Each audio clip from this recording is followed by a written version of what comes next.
Namo tassa bhagavato arahato sama sambuddhassa. Namo Buddhaya, Namo Dhammaya, Namo Sanghaya. Okay, so hello to all of you around the world. Good morning to everyone on the east side of the world. Afternoon to the evening to all of you here on the west side of the world. So behind me is a picture of the Buddha and Vesak. Now, the word Vesak is a Buddhist holiday that celebrates the birth, enlightenment, and death of the Buddha, of which here at the monastery we have all of that.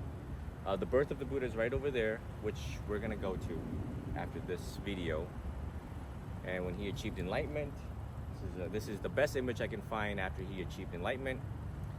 And after he achieved enlightenment, that one over there is his first 5 disciples that he preached to, that he taught to. So everyone was doing a video on Vesak except me. So because of my busy schedule and training with Novice Ethan. So this is my version of the 2024 celebration of Vesak.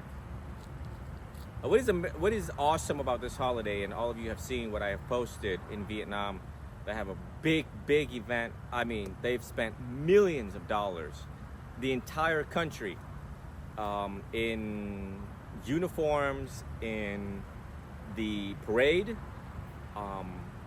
fireworks, lanterns. So thousands and thousands of monks get together in celebration of the Buddha's enlightenment. Now why? Why all of this very big Buddhist holiday? Everyone rejoices and they're so happy. Because see, the Buddha was human like you and me.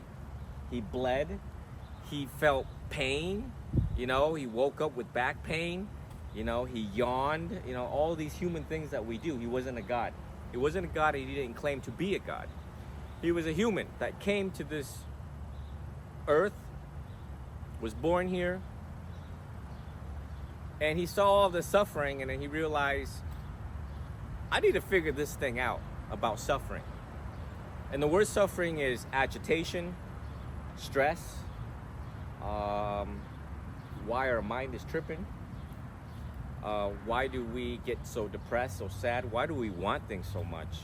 Okay, he wanted to know the why behind these things and set out to find the how to transcend the complete ending of suffering, the complete cessation of suffering. Ethan and I have a lot of conversations in the car about life, females. He likes Latinas, by the way. We talk about life, and it's like, why am I still in robes, right?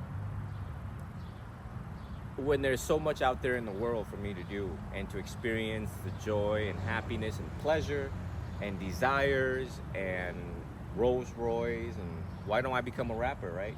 We were listening to rap music earlier. It's a chance for us to bond and learn, and for me to conduct research into the mind of the Gen Zoomers and now Gen Alphas. But the fact that I grew up in this area, so my dad used to work right over there at a place called Asian Neighborhood Family Center, ANFC. He was a social worker. I went to Northeast High School right over there.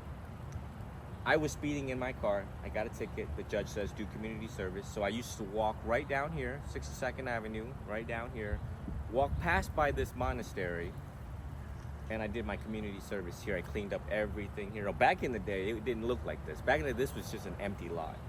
We didn't have this right here. We had it was a church. This was a church.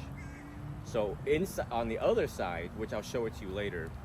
So anyways, I came here and I was listening to the chant that we did earlier. Namo tassa bhagavato arahato sama sambuddhassa. I didn't understand what it meant, but I feel peaceful here. Even without all of this beautiful statues that have yet to come. I was depressed. Remember that Indian girl I told you I dated? Her house was 1 block that way. And she wanted to do what, the boyfriend-girlfriend thing. Everyone knows what that means. And mind you, I learned that these folks, learn about sex education in 7th grade. We received sex education in 8th grade. So I was a freshman, and she wanted to, do the boyfriend-girlfriend thing right one block over. And I said, oh no, I don't want to knock nobody up. So I had anxiety. I had a hard time trying to fit into schools. I was bullied. I did my talent shows here. I grew up here. SWAT team raided that house around that corner. See that tan one? That or red roof right over there? You see?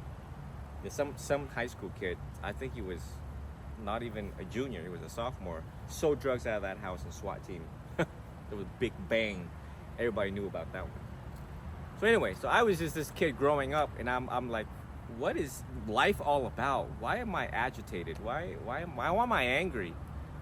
Why do I not fit into schools? It's amazing how I ended up here and today speaking to all of you about my childhood. So along the way, I just had this faith and hope and confidence in the teachings of the Buddha that, somewhere down the line, if everyone comes here and chant here and meditated here, well, I don't know what this guy is teaching. I don't know what he's teaching. I don't know what all this is about, but I feel peace. So I dive in a little bit to the point where I could remember the entire chanting book. And somewhere down the road, I took my practice more seriously. And before jumping on social media, we monks, we gotta be humble. We can't, announce like, oh yeah, we Alpha or Sigma now. But before doing the social media stuff that you all are now seeing across the room or on your screen, I came to, at the start of my social media, at the start of the Facebook thing, I would say I was at 70%, 65-70%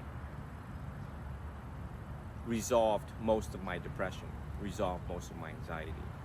Now, 9 years later as a monk, it has been resolved. I don't wake up depressed anymore.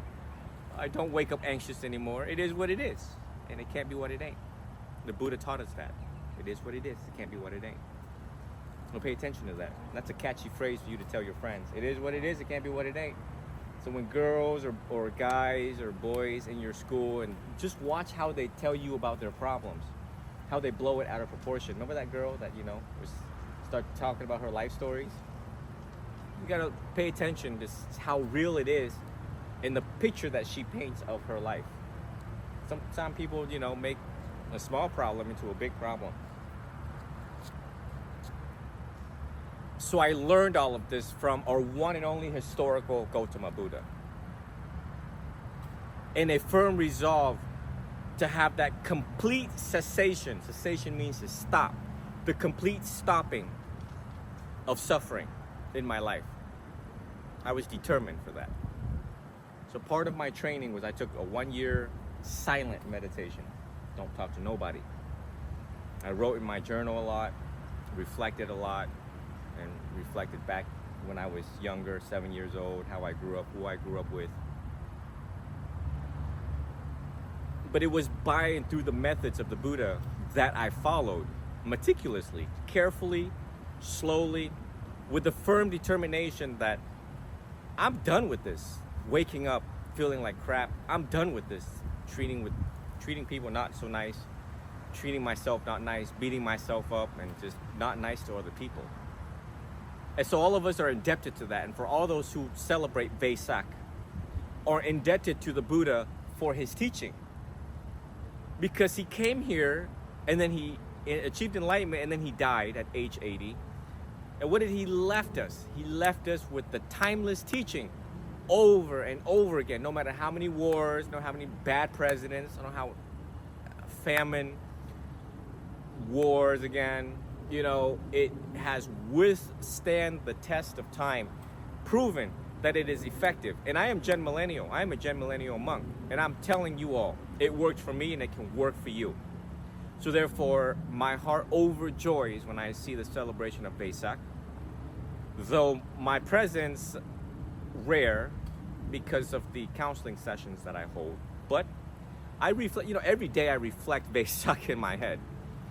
Every time when I chant, this is why when you hear me chant, it's always to the homage of the Buddha, the 3 refuges, the precepts, and the 9 qualities of the Buddha. Always the 9 qualities of the Buddha, no matter what occasions. Because I want to be just like him. Don't we all? Be like him in what way? Well, obviously not like, oh, I am a Alpha Buddha. Oh, I am a Sigma Buddha. These are terminologies that the Alpha generations use. It means superior. No, I want to be like the Buddha, that I have resolved all of my mental defilements. I want to be like the Buddha because I don't want these defilements, these demons in my head, tormenting me every single day, every moment of the day.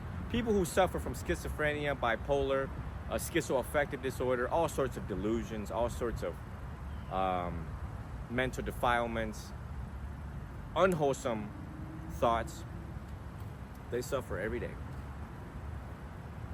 And you are not your thoughts. You are not your illness. You are not the diagnosis.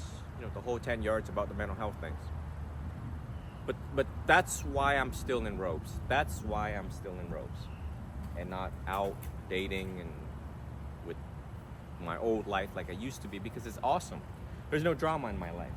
You ever hear my phone going off when we're hanging out? It don't ever go off. And if it goes off, it's about my interpreter stuff, right? You don't ever hear no drama, you know, because I would share that with you. I'd be like, you know what, Ethan, this girl had done call me and is wasting my time. So this is why, you know, some of them left comments like, I can't, you're not 37. I'm 37. Why do I not look 37? No drama, you know. So anyways, hopefully you all would reflect on the teachings of the Buddha.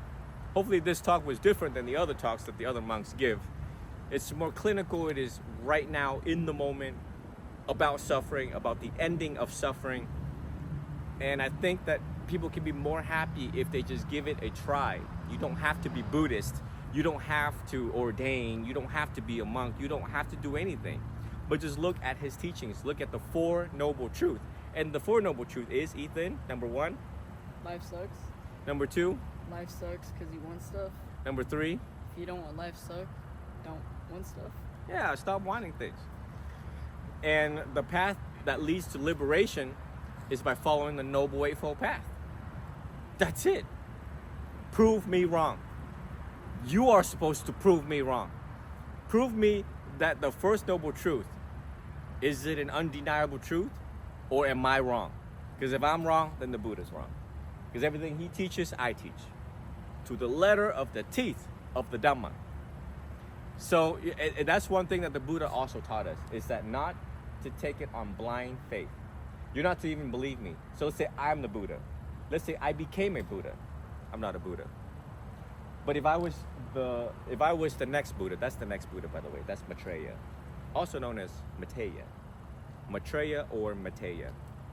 But even if I was an active, glowing Buddha, and if I told you about the 4 Noble Truths, you are not to believe me. Period. Do not believe me.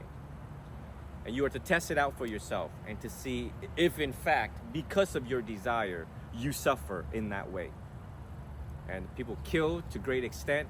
People have killed people over $5. You all have read the news.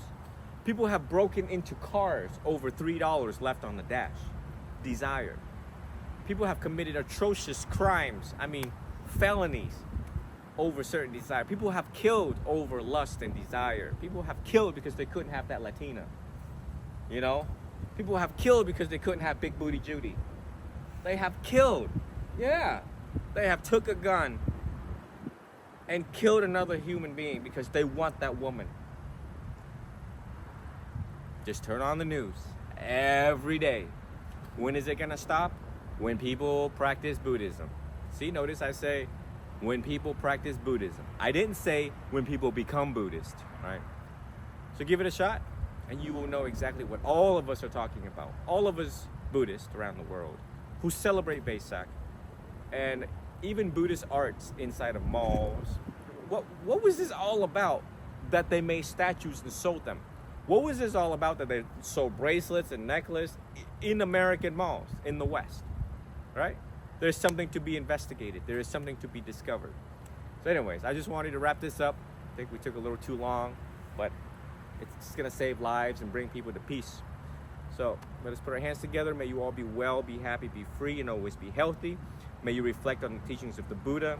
May you follow the path, the empirical, scientific, evidence-based path that can in fact lead you to happiness, inner joy, freedom, and liberation for you, your family, everyone around you, in your circle, now and the remaining balance of your natural life. Sadhu, sadhu, sadhu.